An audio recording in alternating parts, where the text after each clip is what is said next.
आज आपण ज्या जगात सुरक्षित घरात राहतो, ज्या अन्नावर आपलं पोट भरतो, ज्या अवजारांमुळे आपण काम करतो, हे सगळं जर अचानक नाहीसं झालं तर मानव पुन्हा त्या अंधकारात जाईल जिथे ना आशा होती, ना संरक्षण, ना भविष्य.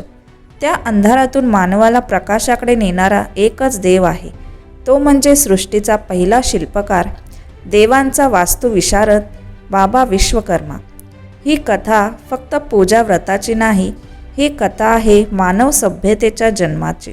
चला तर मग या दिव्य कथेला सुरुवात करूया. विश्वकर्मा पूजा व्रत हा एक अत्यंत पवित्र आणि विशेष धार्मिक पर्व आहे, जो भगवान विश्वकर्मांच्या उपासनेसाठी केला जातो. भगवान विश्वकर्मांना सृष्टीचे पहिले शिल्पकार आणि देवांचे वास्तुविशारद मानले जाते. अवजारे, यंत्रे, मशीन, इमारती, मंदिरे, शस्त्रे, यंत्रविद्या आणि सर्व कला यांचे अधिष्ठाता देव म्हणजे बाबा विश्वकर्मा. प्रिय मित्रांनो, श्रद्धेने आपले मन भरून घ्या आणि या दिव्य कथेशी स्वतःला जोडून घ्या. बाबा विश्वकर्मांची अपार कृपा प्राप्त करण्यासाठी कमेंटमध्ये जय बाबा विश्वकर्मा नक्की लिहा. आता सुरू करूया ही कथा. खूप खूप पूर्वीची गोष्ट आहे, इतकी प्राचीन की इतिहासाची पानेही जिथे शांत होतात. तो काळ असा होता जेव्हा ही पृथ्वी जणू नवजात बालकासारखी होती आणि तिच्यावरचा मानव जीवनाच्या बाल्यावस्थेत होता. त्या युगात मानवाचं अस्तित्व म्हणजे एक अथांग दुःख, एक अखंड संघर्ष आणि एक निरंतर भीती. कल्पना करा त्या अंधकारमय काळाची, जिथे माणसाकडे ना स्वतःचं संरक्षण करण्याचं साधन होतं, ना पोट भरण्यासाठी अन्न होतं, ना डोक्यावर छप्पर होतं. जंगली प्राण्यांसमोर मानवाचं शरीर एखाद्या कोवळ्या पानासारखं होतं, क्षणात चिरडलं जाणारं. कधी कडाक्याची थंडी, कधी अंग भाजून काढणारा सूर्य, कधी दुष्काळ तर कधी महापूर. मानवाच्या हाडांपर्यंत थरकाप उडत असे. ना शेतीचं ज्ञान होतं, ना झाडं तोडण्याची ताकद, ना दगड घडवण्याची कला. जंगलात भटकत, कच्ची फळं, कंदमुळं खाऊन मृत्यूच्या सावलीत ते जीवन जगत होते. त्यांच्या हृदयात एक अखंड भीती होती, एक अनामिक भय, भूक, तहान, आजार आणि आपल्या माणसांना असहाय्य मरताना पाहण्याचं दुःख. डोळ्यात नेहमी अश्रू असत, पण रडायचं कुणासमोर, व्यथा सांगायची कुणाला. त्यांची वाणी म्हणजे फक्त किंकाळ्या आणि डोळ्यात निराशेचा अथांग सागर. जेव्हा रात्री अंधार आपली काळी चादर पसरवत असे, तेव्हा प्रत्येक मानवाच्या मनात एकच प्रश्न घुमत असे, उद्या सूर्य उगवेल का? आपल्याला पुढचं अन्न मिळेल का? ही मानवी वेदना देवलोकातही पोहोचली.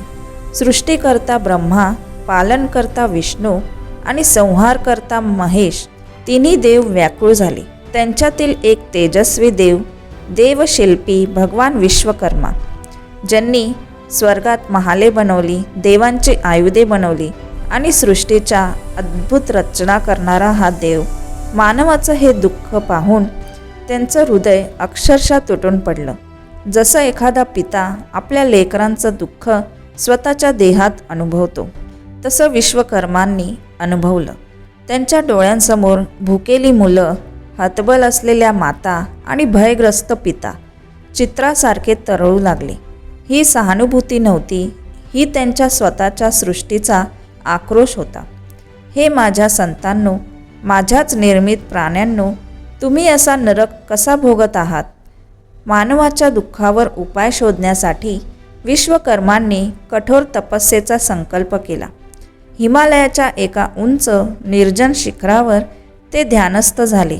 न दिवस, न रात्र, न भूक, न तहान. प्रत्येक श्वासात मानवाची वेदना ते स्वतःत सामावून घेत होते. अशीच वर्ष गेली, एक युग सरलं. तपस्येच्या चरम क्षणी त्यांच्या अंतःकरणात ज्ञानाचा दीप प्रज्वलित झाला.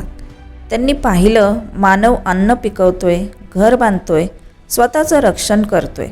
मानवाकडे अवजारे, यंत्रे, शस्त्रे एकामागून एक प्रकट होऊ लागली. सर्वप्रथम प्रकट झाला नांगर, ज्याने भुकेवर मात केली आणि आशेचा प्रतीक बनला.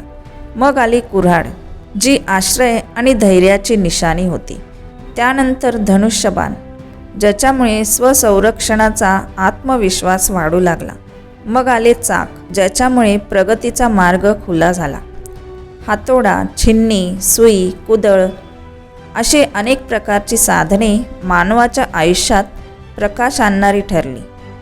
पहिल्यांदाच बी पेरलं गेलं, अंकुर फुटले, सुवर्ण कंसद डोलू लागली, भूक मिटली, देह बळकट झाला, सगळ्यांच्या मनात आत्मविश्वास निर्माण झाला.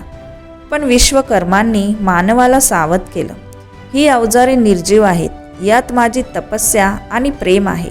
यांचा वापर सर्जनासाठी करा, विध्वंसासाठी नाही.